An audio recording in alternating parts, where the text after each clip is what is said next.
Hello everyone and welcome back, hope you're having a great day and we're all doing well. So the brand new battle pass for Operation Deep Freeze is here, meaning that we can take a deeper look at it and look at all the pieces of lore in this battle pass. And it is quite interesting. It seems like Rainbow does want Nighthaven back, and there's also some stuff about Sam Fishre potentially knowing Deimos. So be sure to watch this video to the end to see everything in this battle pass. The new comic book for Deep Freeze also came out yesterday as well. I've already made a video about that, so check that out if you need to. And be sure to hit that sub button if you do enjoy, drop a like, and let's get into this video. So let's start off with the story of this battle pass. This has the brand new operator Tubarão talking about Deimos, and he says the following. This Deimos, he raised an army, the Kires Legion. They were at tower, they were at lair. Why does it feel like we're playing catch up? We can take them face to face, but if they're always one step ahead, all we can do is hope to handle the fallout. This means more lost lives. I never thought of myself as a big fish in a small pond, but when the bigger fish come snapping, sometimes you need a bigger boat. We have to give our all at every step if we want to survive this threat. So now we know he's headed to Emerald Plains. With that intel in hand, we can stop Deimos for good. If only I could go, but there's no time. And if you did see my video about the comic book for this season, we do know that Tubarão and Thunderbird relayed this information to Doc, who is currently at Hereford Base, which is in England. Rook and Mira were also there as well, and considering that Emerald Plains is in Northern Ireland, that means that Doc, Rook, and Mira, and we don't know if there's any more operators there yet, they're the closest to Emerald Plains, so they'll probably be the first operators there, meaning that we'll probably see them in the Year 9 cinematic. However, let's deep dive into the different parts of this battle pass and see what lore is in it. So this first one by Sam Fishre, which I find really interesting, says, the pattern of these strikes, I feel I've seen his work before. Too bad there's no time to dig deeper. And with that sentence, that opens up so much stuff on who Deimos could be. Now, we do know Deimos is ex-Rainbow. However, does this sort of hint at the fact that Deimos was a prominent Rainbow figure years ago, potentially an ex-director, and that is how Sam Fishre, a veteran soldier, is starting to notice patterns and think that he potentially has seen him work before. I still have the running theory that Deimos is James Wolfe from Rainbow Six Patriots. This was a cancelled Rainbow Six game which takes place between Rainbow Six Vegas 2 and Rainbow Six Siege. It's up to Ubisoft if they want to make the lore of that game canon. However, if they do, there would have been a director in that time called James Wolfe, and I theorize by the end of that game, Rainbow get disgraced, and that is why they are deactivated by the end of that game, hence why they are reactivated at the beginning of Rainbow Six Siege. So if that was the case, and you had this ex-Rainbow director who at the time didn't really play by the book, because we know that from the little we do know about Rainbow Six Patriots, and that is why Sam sort of recognizes that, and he's like, I've seen this work before. I don't know, there's a lot to look into here. Could it be a Splinter Cell character? I don't think so, because Deimos is ex-Rainbow, and I don't really think they're going to tie a lot of Splinter Cell into this. Yes, I know Sam Fishre is in the game, but it is still Rainbow at the end of the day. But that's definitely something quite interesting. This next one is Deimos talking himself. I don't believe we've ever seen this in a battle pass before. And he says, on the field, soldiers don't have the luxury of politics. Decisiveness is all that matters. Which honestly really goes into my theory that he was the Rainbow director, because he's saying that decisiveness is all that matters, and if you need to make controversial decisions, that's what a soldier has to do. And as well as this, he is targeting Rainbow's overseeing committee at Emerald Plains, which would include politicians. So it seems he's trying to eliminate that part as well of Rainbow. And this next one is by Nomad, and she says, can't remember the last time I went on a proper trip. Maybe Tubarão can take Twitch and I on a boat. So yes, Nomad is known for being very adventurous. She went on multiple expeditions. That was something that is a massive part of her story. And I guess judging by this, since she joined Rainbow, she's not really done many big expeditions since I guess she doesn't have the time for it. And I believe she's maybe talking about Twitch as well, because it does seem like Twitch is sort of overworking herself a little bit, which you'll see later on in this battle pass. We have one by Tubarão here, and he says, the best part of joining Wolfguard is not having to argue about how much civilians matter. That's because Wolfguard is the humanitarian squad, and it seems like Tubarão has maybe had an issue with this in the past, where the people he's been working with don't really have the care for civilian lives as much as he does. This next one is by Warden, and he says, it's not your fault, kid. You did what you could. It's hard enough protecting one person, let alone a whole boatload full of them. And the line, it's hard enough protecting one person, can be applied to pretty much all these operators, but especially since he was in the Secret Service and was in charge of protecting the president, that one line can specifically be applied to that as well. It's also nice to hear from Warden. We don't really hear much about him in the lore currently. This next one we have Tubarão talking to Fuze, and he says, for the last time, no. I will not help you make a naval version of the Matryoshka. Explosives should only be a last resort. And of course, the Matryoshka is the name of his gadget. We typically call it the cluster charge, but it's actually named after the little Russian nesting dolls. and it seems like Fuze has been maybe wanting to make a different version of it, specifically a naval version. And that is Fuze coming from the redhammer squad being a bit more explosive heavy, whereas Tubarão, part of the humanitarian one, Wolfguard, is being more like explosive should be a last resort. But to be honest, given all the things which are currently happening, I'm on Fuze's side. I think explosives should come first. Next up we have Clash, again an operator we typically don't see much in the lore, and she says, some missions can't be boiled down to this is the guy making trouble. Sometimes you have to take a step back and look at the big picture. And this one is also very fitting for Clash as well, since she was a police officer in London and that's where she came from, and this is her giving her perspective sort of from that more police mindset, where you can't really boil it down to one perpetrator and there's always a bigger picture.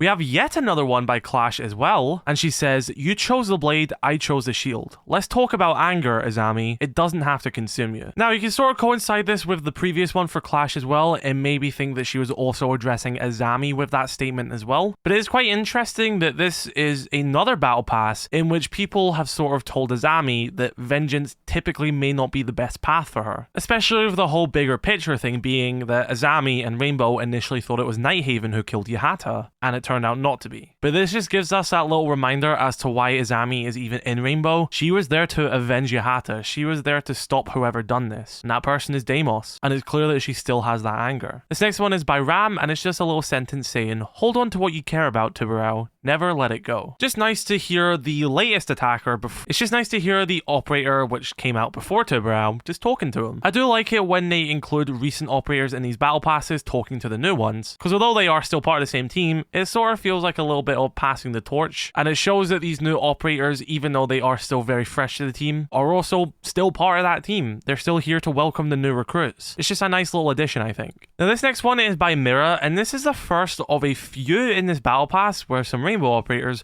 are sort of talking about how they kind of want Nighthaven back a little bit. This starts with Mira saying, I'm doing my best to keep our gear cutting edge. I hate to admit it, but having Osa here would get better results. I could use her vision. And this is especially coming after the comic book in Operation Heavy Metal, where we see Mira and Rook testing out some of the gear in which they have taken from the tower attack and showing how strong the bullets in which Deimos and the Kira's Legion are using. So I can imagine after her seeing the gear which Deimos has, and her being sort of the main person in Rainbow which is developing this gear, she's probably thinking of how a little bit behind she might feel now. And like she says in this, having Osa, who develops all the gadgets for Nighthaven, would probably be helpful. And this is clearly setting up the fact that Rainbow and Nighthaven need each other. Right now, it seems that Rainbow need Nighthaven more than the other side, so I really think we do need to see what happens to Nighthaven to sort of warrant them wanting Rainbow back as well. This next one is by Iana, and she says, Jager says humans know more about space than the ocean. Every voyage is a risk, so why do we do it? To marvel or to control? And that's quite an interesting insight by Iana, who herself has been to space. That is why she has her gadget, that's so she can explore the moon whilst being in the space station. It just seems to be quite a nice little interaction between Jager and Iana. Now this next one is Goyo talking about Harry, and he says, I do miss Harry. He knew that Rainbow needs its specialists to understand each other. The why is more important than the how. It's really nice to see that almost even a year on, Harry is still popping up in the lore and people are still talking about him. If you haven't seen my video about all the voice recordings you can find on Layer, you can find Harry's voice recorder on his final day, setting up to when Deimos enters his house. I recommend watching the video for that. Right, this next one is by Zofia, and this is yet another Rainbow operator talking about how they kind of want Nighthaven back. She says, with the danger we face, our issues with Nighthaven feel trivial. We could certainly use their resources. Of course, Zofia was there when Deimos first attacked the operators, she was there when Ash was put in the coma, and it's clear that she does want Nighthaven back as well, but I wonder if this is also because Ella is there, of course her sister. When she's saying we could certainly use their resources, Ella is one of their resources. She's one of their soldiers. Maybe I'm looking too much into what she's saying here, but I can't imagine that she doesn't want Ella back to some extent, because I really do hope that we see those two reunite once again. This next one is a little bit by Frost saying, the unknown is terrifying to most. To have hope when you don't know if your next day will be your last, that takes courage. And what she's saying here really reminds me of Harry in that cinematic, when Deimos was basically talking talking about everything that he was going to do, how this is the end of Rainbow and how he's going to stop them, Harry had the courage. He talked about how it's their unit now and how they're stronger, and he went out with courage. I think a lot of what Frost is saying can be applied to what happened there. This next one is by Buck, and he says,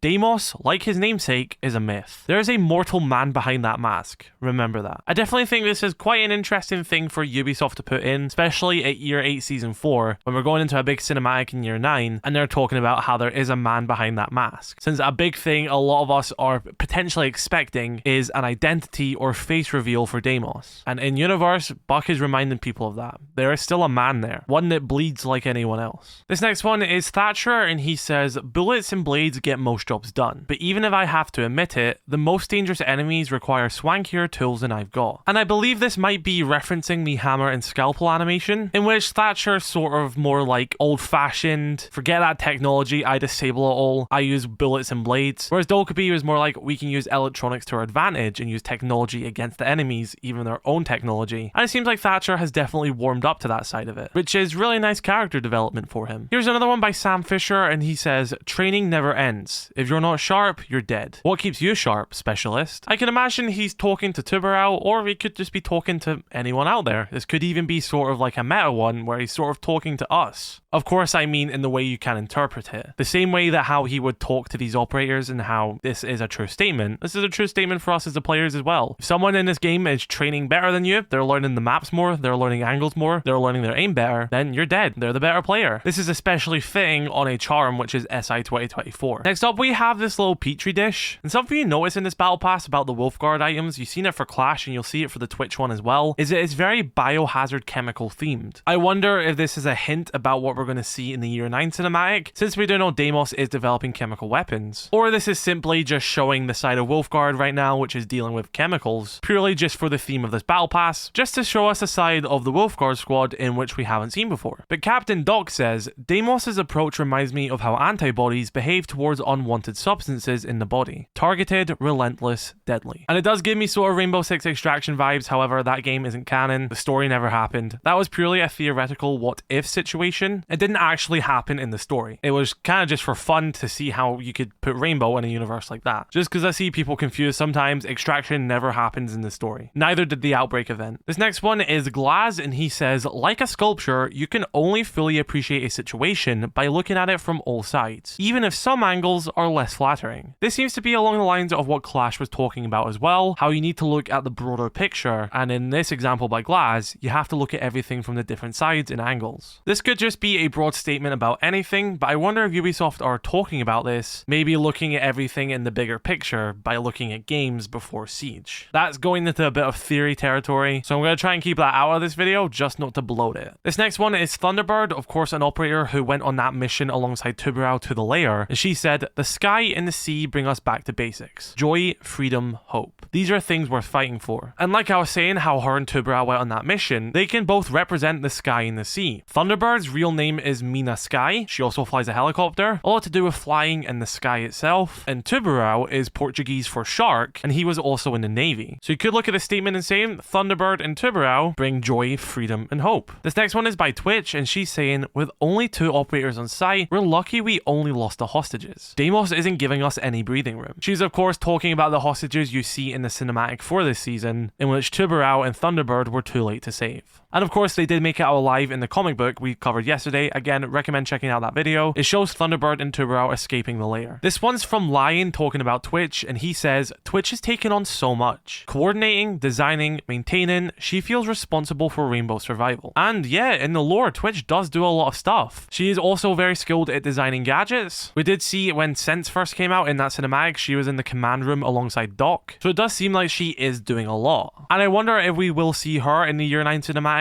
with this little setup as well. Next up we have Lesion, and just like Mira and Zofia, he is talking about Nighthaven. And this is him wearing that sort of exoskeleton suit which Nighthaven are known for making. Nighthaven make a lot of different exoskeleton suits. Kali's elite skin is one of them, so is Finka's elite skin. Heck, Nighthaven actually made Legion's elite skin when they first made their way into Rainbow. Well, here's another Nighthaven suit in which Lesion is wearing. Of course, Lesion is still at Rainbow, and he says, this is the last thing Osa designed before Nighthaven left. Remind me why we're mad at them again? So that that is 3 rainbow operators in this battle pass talking about how they sort of want Nighthaven back. Mira wants Osa's help, Zofia wants Nighthaven's resources, and Lesion again also wants the stuff that Nighthaven made, in this case Osa. Osa's a very important character. But with that, I believe that is all the pieces of lore in the battle pass. I really hope I haven't missed any. I have thoroughly checked through it. But as far as I'm aware, that is every piece in it. A lot of stuff to take from that. Like I was just saying, all the Nighthaven stuff. The fact that Sam thinks he might recognize Deimos' work from before. What does he mean by that? Who could Deimos actually be? And the fact that we also got to see Deimos talk in this battle pass himself. Very interesting. So be sure to let me know your thoughts in the comment section below. Drop a like on this video if you did enjoy. Subscribe if you're new. I shall catch you all later.